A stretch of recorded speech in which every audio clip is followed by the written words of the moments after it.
Eat all the leftovers in the fridge. Then get out. Eat all the leftovers in the fridge. Then get out. That was the bitter sentence my daughter-in-law threw at me right there inside the very house I had built with my own sweat and tears. Just one sentence, yet it crushed the air in my lungs. From that moment on, I knew I could no longer stay silent, could no longer bow my head. I had to be strong, stand up, reclaim the respect, dignity, and life that rightfully belonged to me. The sound of a car engine roared outside, leaving me alone in the empty kitchen. The food was still warm, the air still carried the scent of dinner, but inside me, everything had turned cold.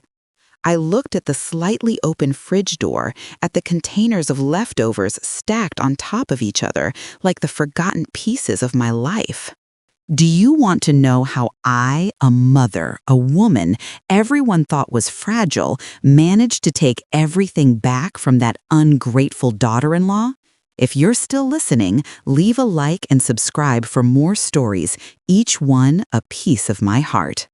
I never thought my life could snap in half because of a single sentence, but sometimes the smallest things, the ones that seem meaningless, are the blades that stab deepest, leaving cuts so raw that even the lightest touch burns. That afternoon, I stood in the familiar kitchen of the home I had cleaned, cooked in, and cared for through half a lifetime.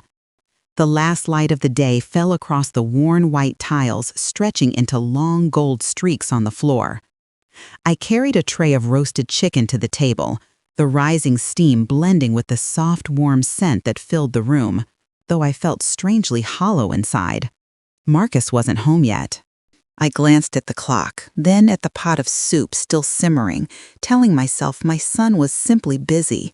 But deep in my chest, something felt out of place, as if a piece of me had been slowly slipping for years. I pushed the feeling aside and continued setting the table.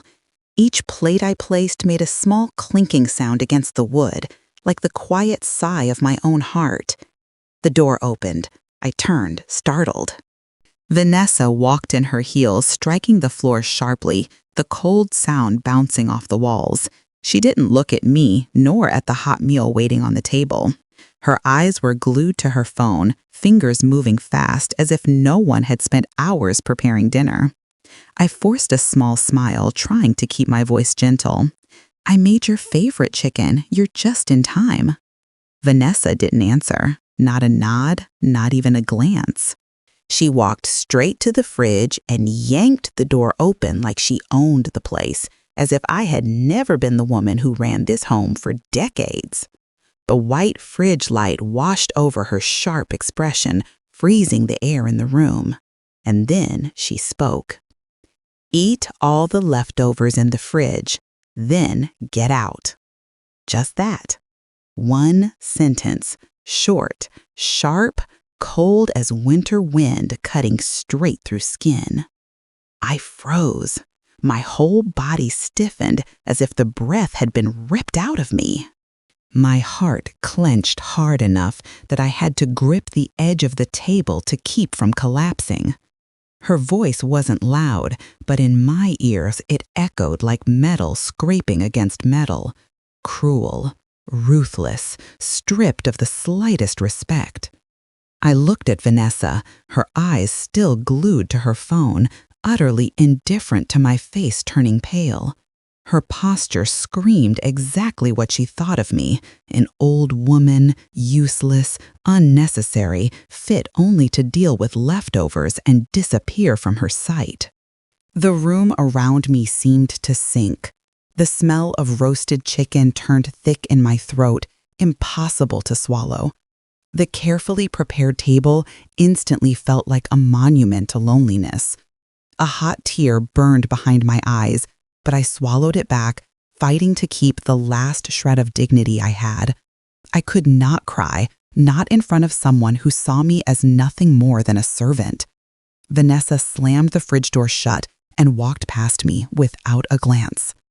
Her heels struck the floor with sharp, deliberate clicks, each one stomping on a memory I had spent years building. I saw my late husband's face in my mind. He used to say that when Marcus got married, I would gain another daughter.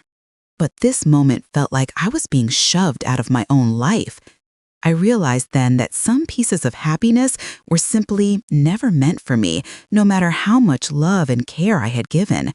I pressed a hand to my chest, feeling a hollow space widen. The words, "then get out," still floated cruelly in my mind. If pain could be seen, my chest would be cracked open with fractures.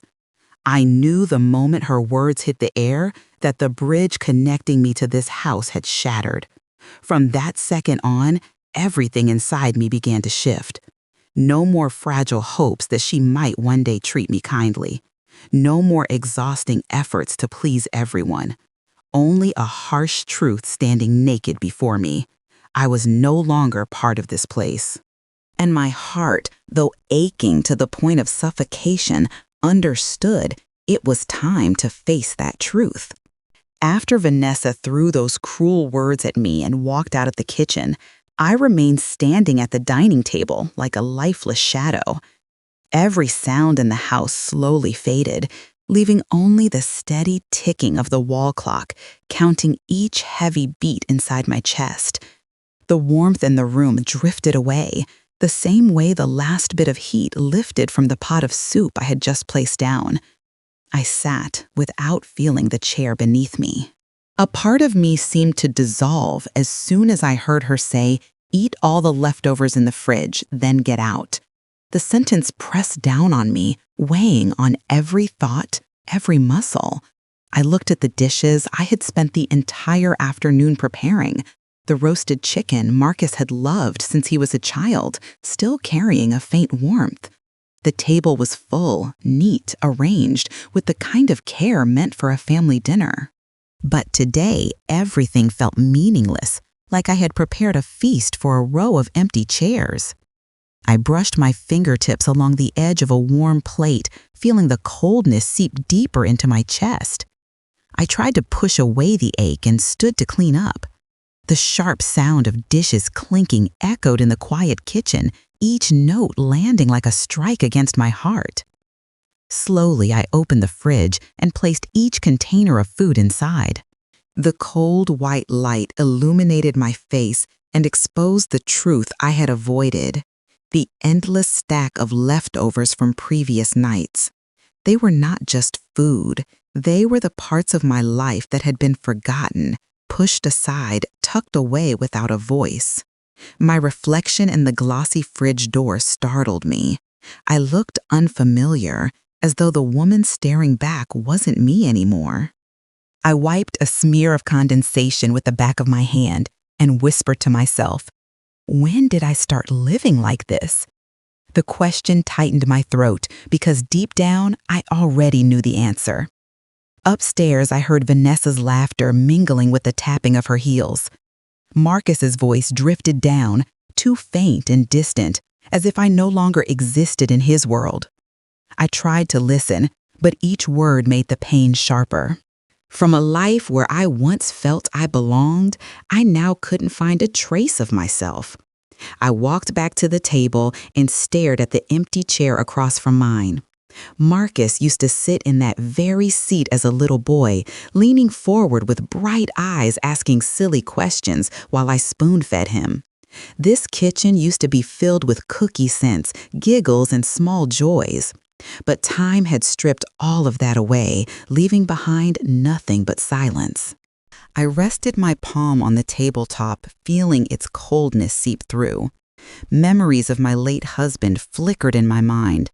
He always told me that when Marcus got married, I would have a daughter to love me. But standing here now, I realized how naive that hope had been. The warmth he promised had never found its way to me. I forced myself to continue cleaning, clinging to routine, just to stay grounded. When I opened the cabinet under the sink, a small piece of paper slipped out. I picked it up. It was a grocery list Vanessa had written. At the bottom, in tiny letters, she had scribbled, Mom doesn't need to buy anything. She can just eat what's left. I stared at that line until my vision blurred. The words twisted painfully inside me. So this wasn't just a moment of anger. This was how she had always seen me. I crumpled the paper in my hand, squeezing it so tightly it wrinkled against my skin. A tear fell, soaking into the folds. I breathed in sharply, forcing down the storm rising inside me. But the more I tried, the heavier the ache grew. The kitchen was completely silent now. The chopping board, the pots, the stove, all stood still as if mourning with me. I sat again and scanned the room, wondering if I held any significance here anymore. Each chair, each plate, each strip of fading light seemed to whisper the same truth. This home no longer had a place for me. Outside, wind rattled the window pane. I glanced around the quiet kitchen one more time. As much as I didn't want to admit it, the truth whispered clearly inside me. I was living a life where no one needed me. And the loneliness, the suffocating loneliness in my own home, had already answered every question I had tried so hard to ignore. I sat in the dark kitchen for a long time, waiting for the lights upstairs to fade and the footsteps of Marcus and Vanessa to dissolve into silence. But that silence didn't bring me peace. It only sharpened the pain, sitting at the bottom of my chest, making it clearer, colder. I finally stood up, intending to go to my room early just to stop my mind from spiraling, when I remembered I needed a new pack of tissues. I went back to the cabinet where Vanessa usually kept household items. As I pulled the drawer open, a thin stack of documents fell to the floor, tucked inside a pale yellow envelope sealed with a familiar bank stamp. I bent down to pick it up, and in that moment, the memory of my old house flashed through my mind like a sliver of light cutting through darkness. It was the house my husband and I had lived in for more than 30 years, where I watched Marcus grow up day by day. That house held our life, our years, our happiness, and after my husband died, I held on to it as the only safe place left for me. I believed that after Marcus got married, it would still be the home where our family could return, a place where I could grow old quietly. I opened the envelope. The first thing I saw was a bold title, Property Transfer Agreement. A chill crawled down my spine. My hands trembled as I flipped to the second page. And then I saw it, my signature. The familiar script I had written for decades, but this time it wasn't mine. I stared at each curve of the letters, every long stroke of Gloria Williams. It looked similar enough to fool a stranger, but the tail of the W lifted slightly, a detail I never wrote that way. The truth settled over me like a block of ice. I ran my fingers over the dried ink and my heart clenched. I whispered under my breath, "No, no, this can't be." But I didn't need any more proof. Vanessa had forged my signature. She had sold the only home I had, the home filled with memories of the life I built without saying a single word to me. I staggered backward into a chair. The room spun slowly around me. My chest tightened until I could barely breathe. I turned to the last page of the contract and saw the confirmation of a completed transaction. The contract had been notarized 2 months ago. 2 whole months I had lived here, cooking, cleaning, swallowing their coldness, while my house had been gone all along. I found a bank transfer copy tucked behind the papers. The payment had been deposited directly into Marcus's account. Tears fell onto the stiff pages, blurring the printed ink. A single question surfaced in my mind. Did Marcus know? Did my son agree to this? Or was it all Vanessa? But that question hurt even more because Marcus had never asked me about the old house. Never asked if I missed it, if I wanted to keep it. My only son, the boy I gave my whole life to, had watched my world be taken from me and said nothing. Upstairs, Vanessa's laughter echoed down the staircase, soft and sharp, slicing the silence like a blade. I felt a sudden urge to run, to escape this house immediately. But my legs wouldn't move. I didn't even have the strength to stand. I held the documents to my chest, my heartbeat thundering beneath my ribs. And then the words from earlier rang in my ears again, clearer than ever, whispering like poison. Eat all the leftovers in the fridge and then get out. I began to cry, not because of the words alone, but because I finally understood they weren't an outburst. They were the truth she had always believed about me. I was just an extra piece in this house, an inconvenience, something old and unnecessary that needed to be removed. I looked down at the contract again, feeling the weight of the world collapse under my feet. And amidst that collapse, one thing became painfully clear. The last bit of trust I had left, the fragile piece I still kept for my family, had been completely shattered. I stayed in the kitchen that night, holding the envelope, letting tears fall one by one. I didn't belong here anymore. I had nothing left to trust, nowhere left to return to. Only the cold, undeniable truth remained, whispering through the darkness. Everything had passed the point of endurance. And from that moment forward, I knew my life had turned down a darker path, one I could no longer turn back from. I stayed curled up in the corner of the kitchen until the lights upstairs went out completely, leaving the entire house wrapped in darkness. But the dark couldn't hide the pain, rising inside me, layer after layer, from the cruel command, eat all the leftovers in the fridge, then get out, to the forged documents still clenched in my hands. Everything pressed down on me at once, heavy as stone, laid across my chest, leaving me unable to breathe. I knew that if I sat there 1 minute longer, I would collapse and never get back up. I opened the file one last time, staring at the shamelessly forged signature, then closed it and held it tight, as if I needed to remind myself that the hurt was real. I rose slowly and walked out of the kitchen. As I passed through the living room, the wind rattled the window pane. This house, once warm and filled with laughter, felt foreign, now cold in a way that reached beneath my skin. I looked around. Everything was perfectly in place, spotless and organized, exactly how Vanessa liked it. But nothing bore any trace of me. Not a single corner held my presence. I had been erased from this home long before tonight, and I had been too blind to see it. I climbed the stairs quietly, making sure each step was silent.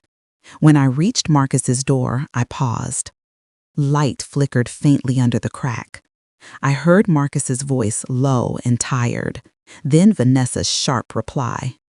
I couldn't make out the words, but I knew it no longer mattered. Whatever they were discussing, it was already too late. I placed my hand on the doorknob, only to pull it back. I couldn't open that door. I couldn't risk seeing Marcus's eyes and finding nothing there for me.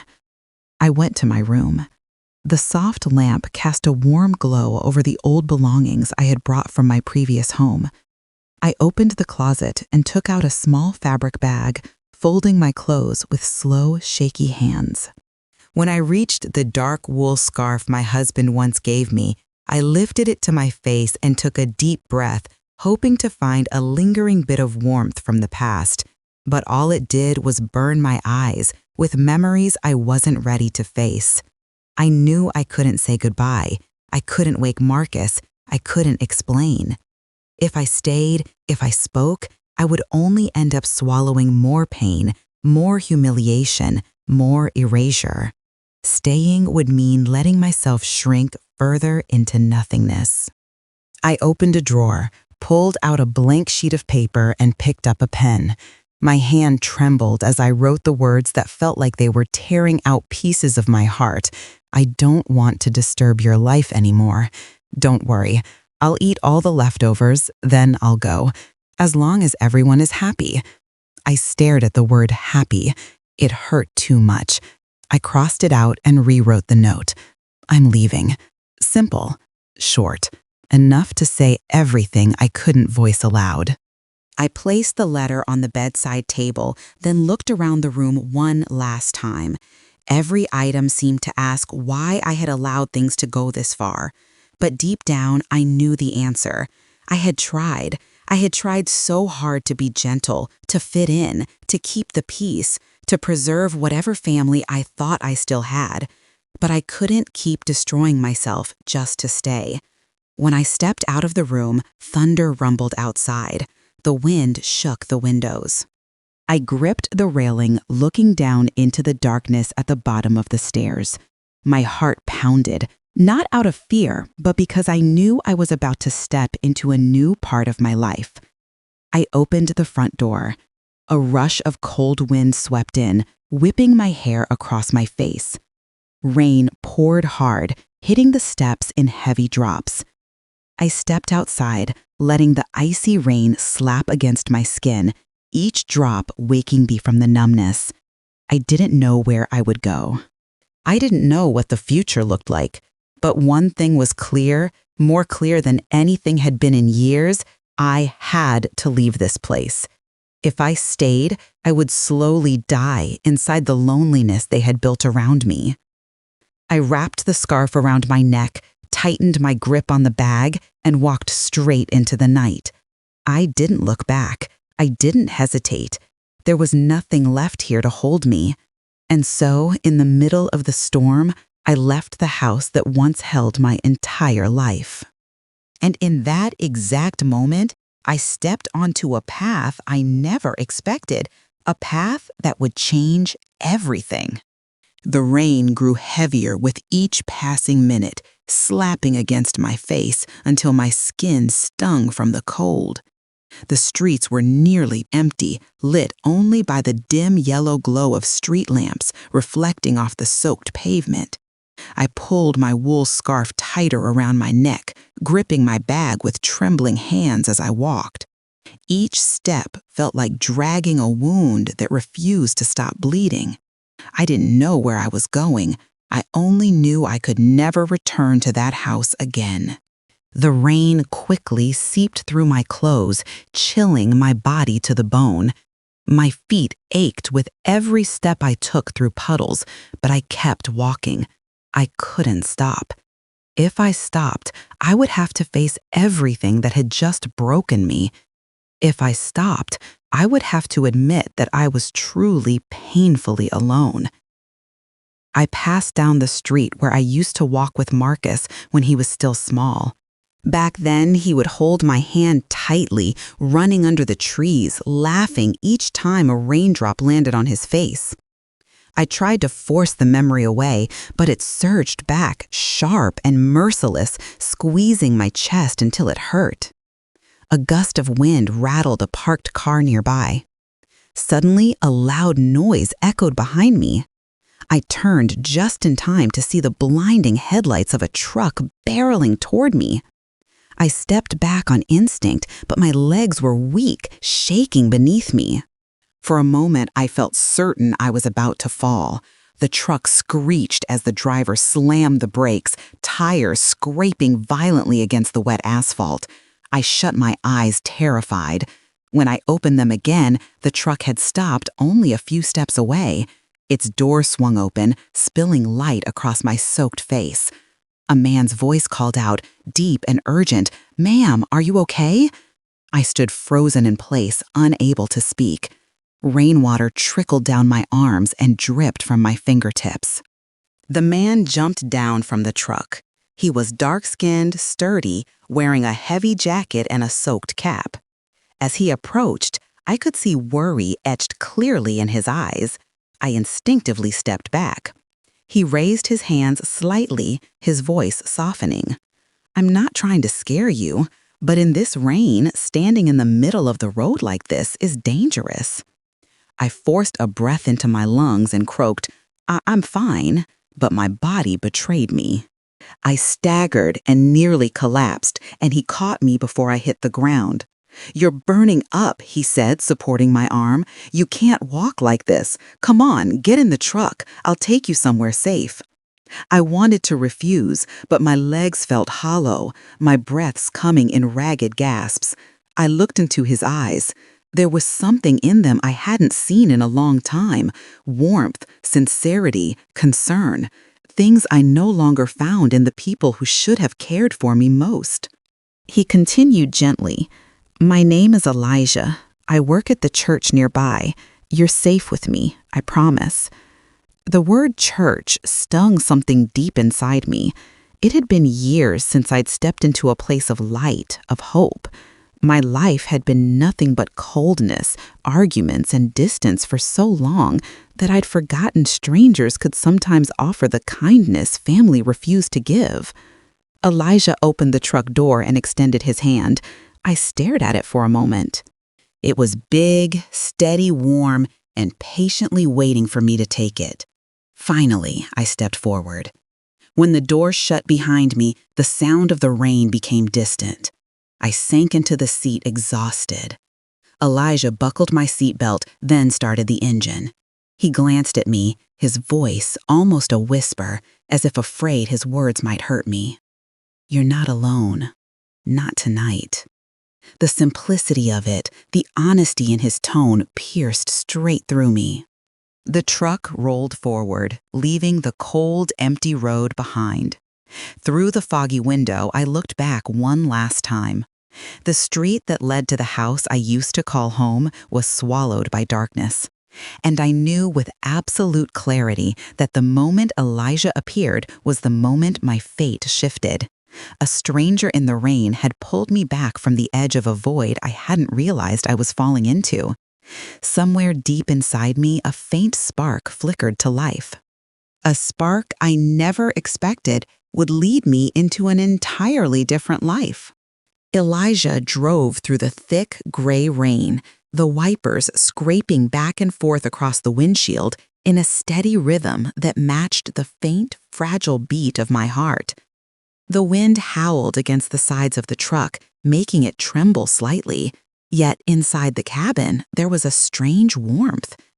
I sat still, hands gripping the edge of my coat, eyes fixed on the streams of water sliding down the window. Elijah remained quiet, glancing over only now and then to make sure I was still all right. His silence wasn't suffocating. It felt like a small space where I could breathe, a space my torn heart could cling to without collapsing completely. When the truck stopped, I looked up and saw a small building with a cross faintly glowing under the street lamp, a church. Elijah opened his door, shielded me with an umbrella, and guided me inside. The scent of old wood and the warmth from a fireplace enveloped me the moment the door closed behind us. "Sit here for a bit, Elijah," said softly, pulling a chair near the fire. "Weather like this could make you much sicker." I sank into the chair, letting the warmth slowly creep into my frozen fingers. I removed my damp scarf, drops of rainwater still falling from it onto the tiles. Elijah returned with a cup of hot tea. The steam rose gently, stinging my eyes, not from the heat, but from an emotion I couldn't name. It had been so long since anyone handed me a cup of tea out of genuine concern. So long since someone looked at me with worry instead of irritation. I set the cup down, my voice trembling. "Thank you. I don't know what to say." Elijah sat in the chair across from me. He kept a respectful distance, enough for me not to feel crowded. After a moment of quiet, he asked, "Do you want to tell me what happened?" I stared into the fire. Little sparks jumped and disappeared like pieces of my life swallowed by darkness. I didn't want to talk. Didn't want to dig up the wound, still bleeding inside me. But the pain had reached a point beyond holding. There was nothing left to hide. And so I spoke. I told him about Marcus, about Vanessa, About the words, "Eat all the leftovers in the fridge, then get out." About the transfer contract, the forged signature, the house I lost, and the betrayal so deep I no longer recognized my own son. My voice broke at times. Tears slipped down my face faster than I could wipe them away. Elijah never interrupted, never tried to finish my sentences.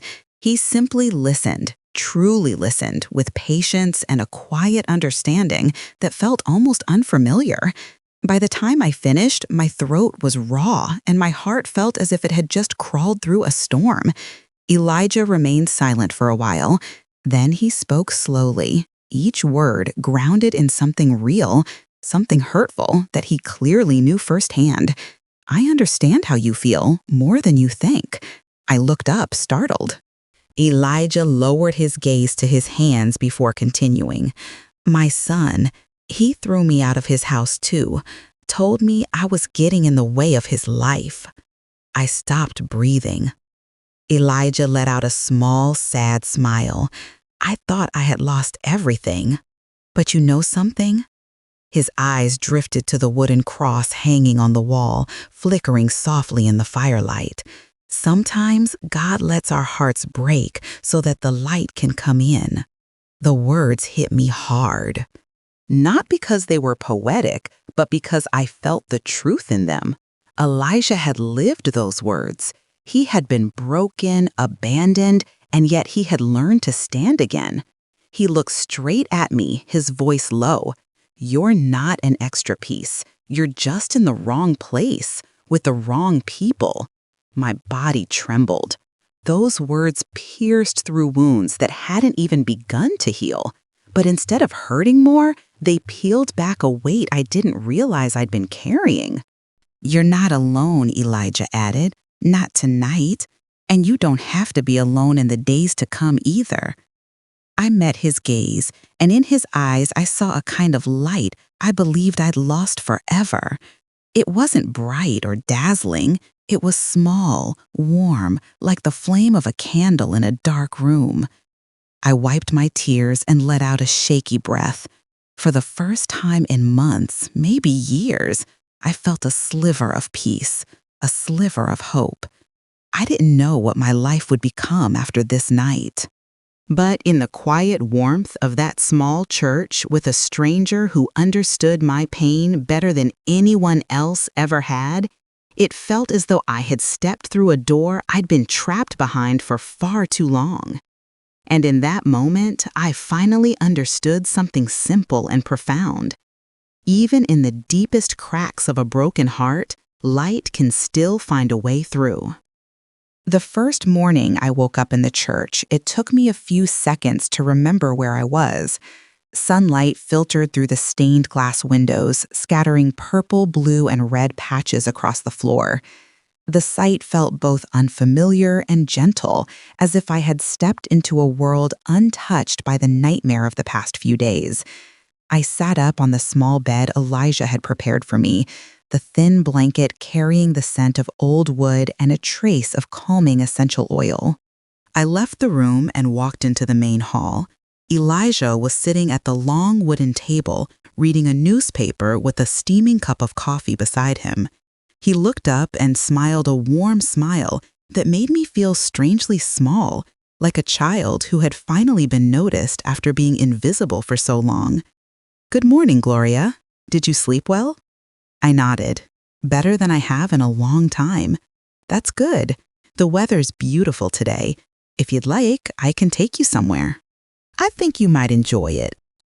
Elijah folded the newspaper and stood. "The community art class. They have a morning session free for seniors." I hesitated. "Paint? I've never." Elijah chuckled softly. "There's no rule saying you have to be good at it. Some things aren't meant to impress. They're meant to heal." I froze for a moment. A part of me feared I no longer had the strength to start anything new.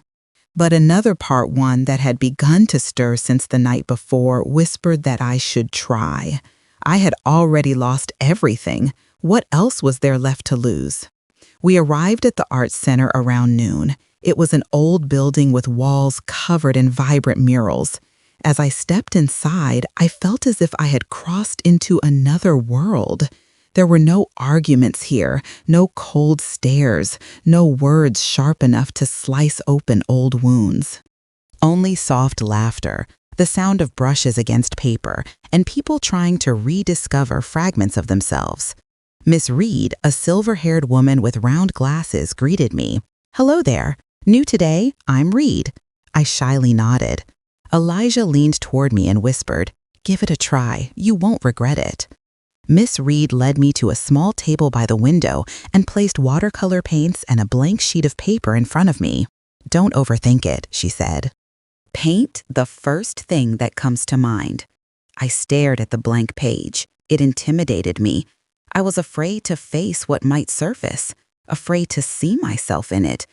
But then the image appeared in my mind, sharp and painful.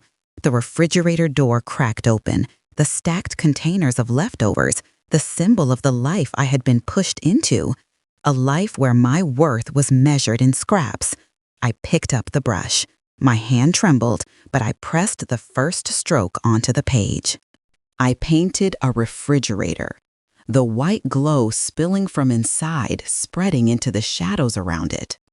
I painted the leftover containers, but instead of burying them in darkness, I brushed light over each one, as if the very things abandoned in the cold held something waiting to be revealed. When I finished, Miss Reed stood behind me quietly observing. Then she rested a gentle hand on my shoulder. "Sometimes," she said, "what people discard becomes the place where we find the most beautiful parts of ourselves." Her words struck something deep inside me. Elijah stood in the corner of the room watching me with quiet encouragement. I didn't fully understand the meaning of that sentence yet, but I felt something shift within me. Something small, tender, like a seed, pushing through the soil after rain. I kept painting. That day and the days after, I returned to the class. Every time the brush touched the paper, it felt as though a piece of my pain unraveled. The memories didn't disappear, but they no longer swallowed me whole. I had gone numb for so long, and now through each color and stroke, I felt myself learning how to breathe again. Sometimes Elijah stood by the doorway, smiling softly when he saw me concentrating. He didn't push, didn't pry, didn't force conversation. He simply existed nearby, like a quiet anchor, reminding me I didn't have to stand alone. Slowly, I began to understand that this journey wasn't about erasing my past. It was about finding myself within the fragments left behind. In that little art class, I learned something important. Starting over doesn't require a grand gesture or perfection, just one stroke, one breath, one small step toward the light, and I took it. The days I spent in the art class became rare moments when my heart wasn't beating inside a cage of pain. But that peace was fragile, like the still surface of a lake before the wind rises. And then, just as if fate had planned it, the wind arrived on a late afternoon weekend when I was cleaning up my desk to leave class. Miss Reed walked over, a phone in her hand. Her face had grown serious, worry gathering in her eyes. "Gloria," she said softly, "someone is here to see you." I froze.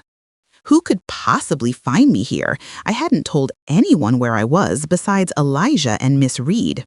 When I stepped outside, Elijah was waiting in the hallway, his hands tucked into his jacket pockets, expression heavy. Standing beside him was a police officer, Sergeant Miller.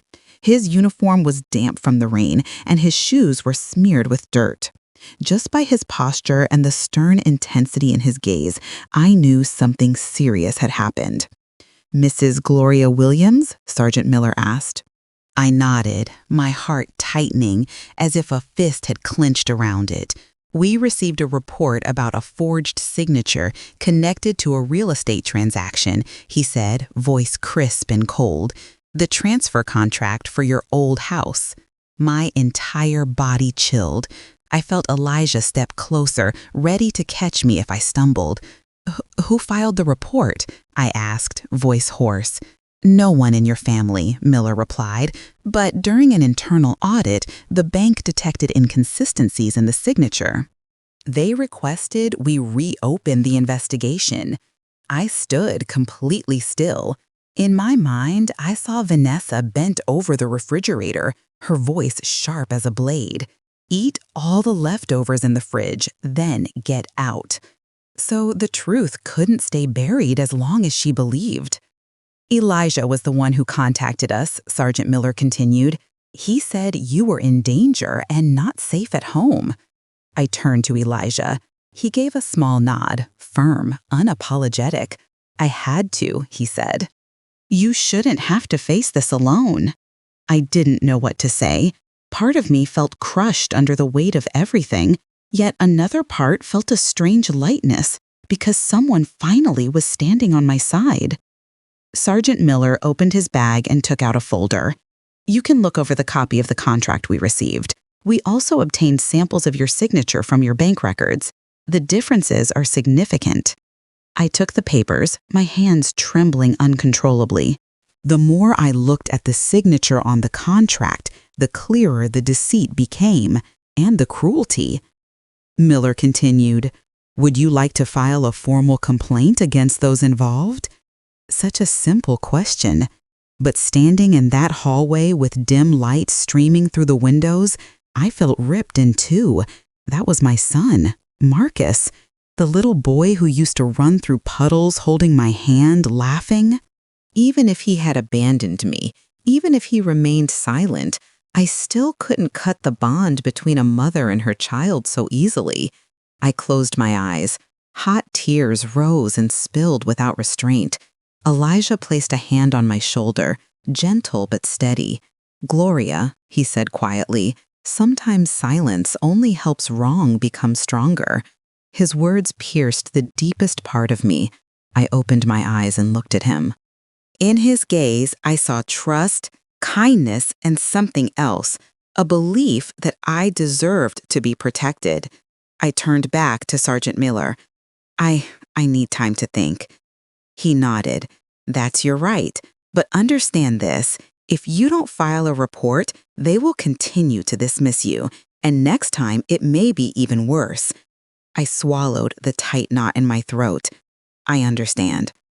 When Miller left, Elijah stayed beside me. He didn't speak. He simply waited for my breathing to steady, for the panic to loosen its grip. Finally, I said, "I didn't think things would come to this." Elijah answered, "People willing to do wrong to the vulnerable don't stop at one wrong. You did nothing wrong, Gloria." I looked out the window.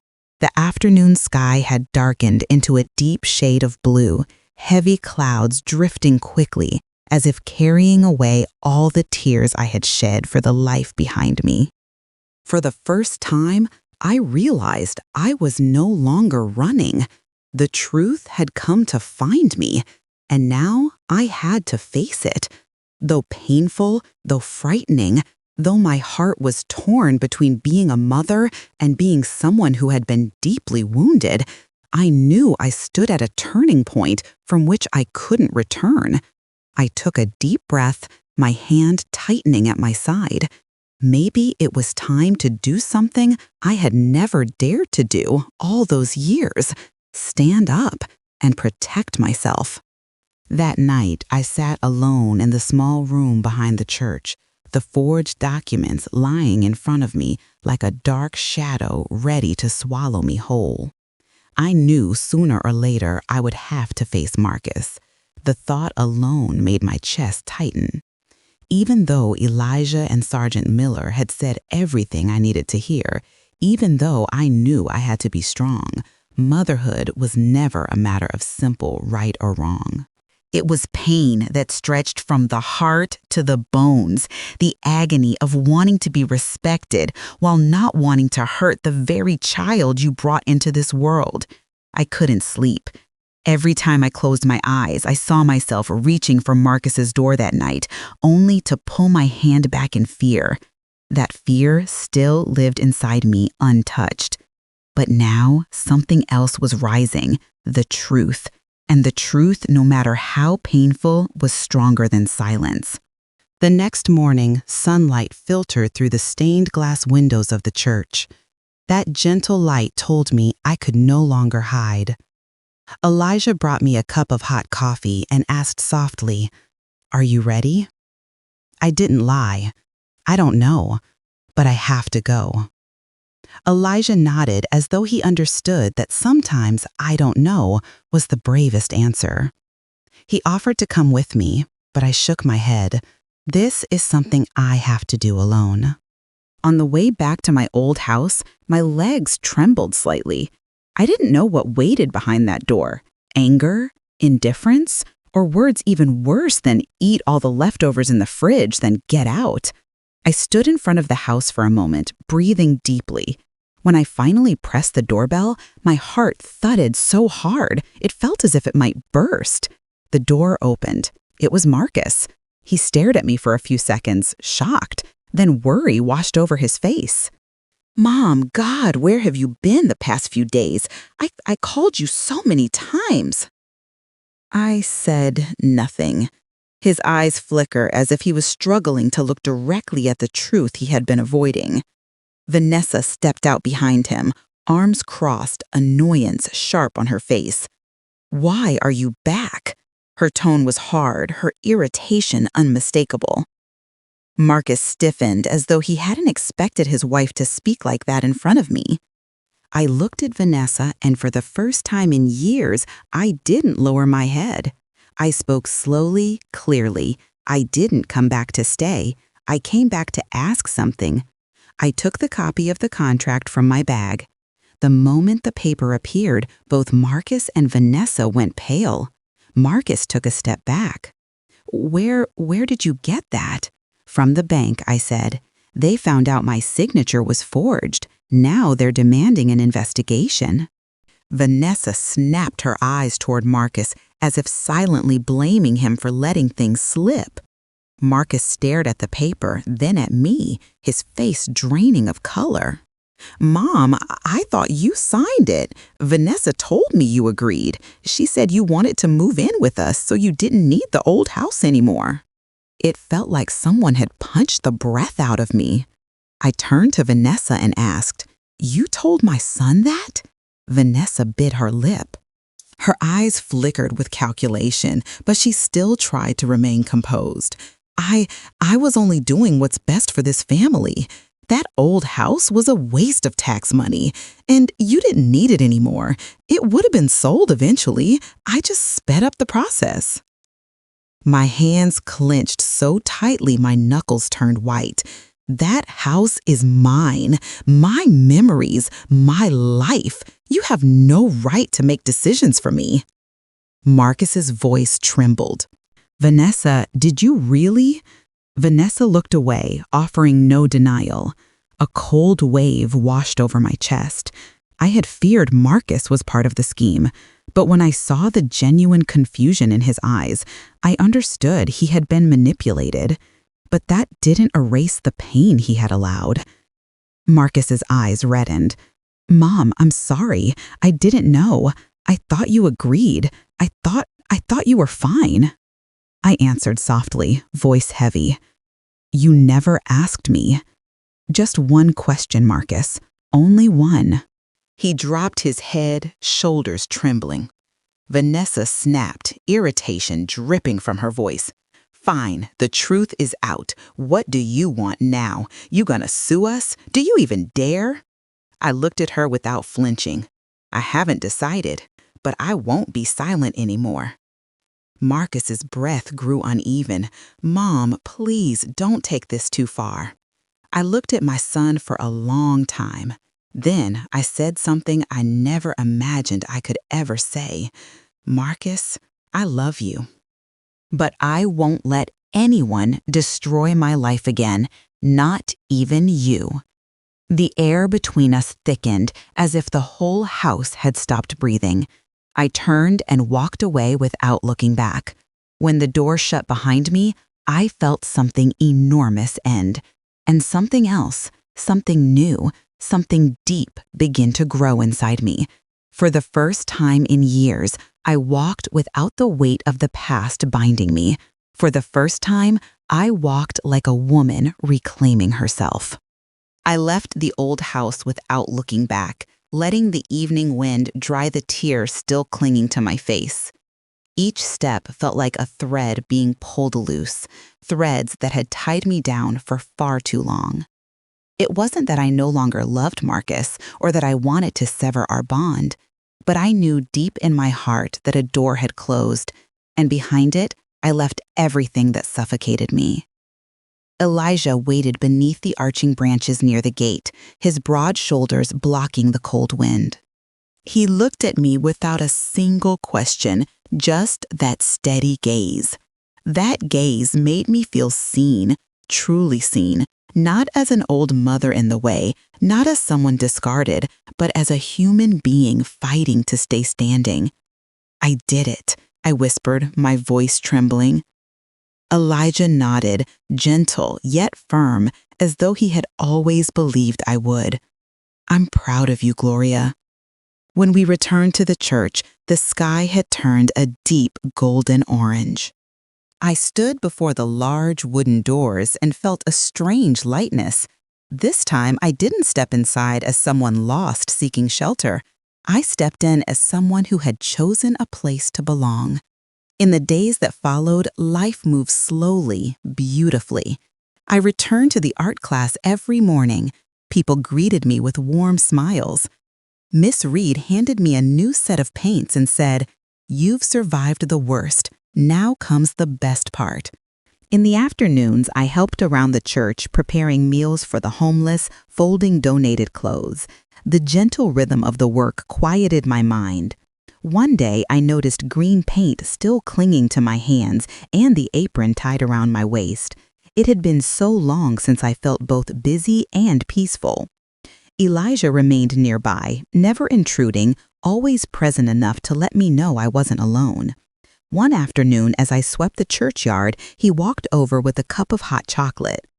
I took it, warmth seeping into my hands. "You know," Elijah said, his voice calm and warm, "sometimes God doesn't give us the family we expect, but he sends the right people at the right time." I looked at him. "You mean you?" Elijah laughed softly. "If you think so, I'll accept it." I smiled, a real smile, light and unforced. It had been a long time since I'd felt one. A week later, Sergeant Miller returned to tell me the bank had officially voided the sale. Vanessa had been summoned for questioning and Marcus reprimanded but not held responsible legally. Miller said I could reclaim my house if I wanted. I froze. That house held too many memories, beautiful ones, painful ones. But I also understood something deeper. I no longer wanted to return to a place full of old shadows. I wanted to live somewhere my heart could breathe, somewhere I mattered. I told Miller I don't want that house anymore. If possible, I want to sell it this time with my real signature, and I want to start a new life.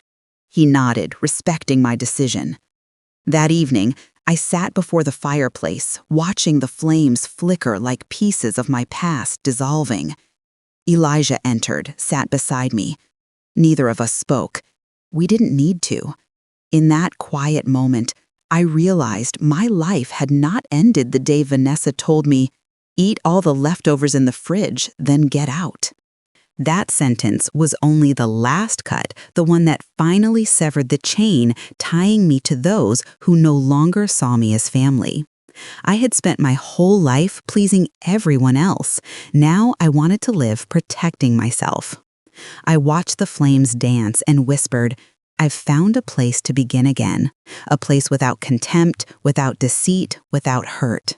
A place where my cracks were not hidden but healed." And in that moment, I knew my journey did not end with loss. It had only just begun.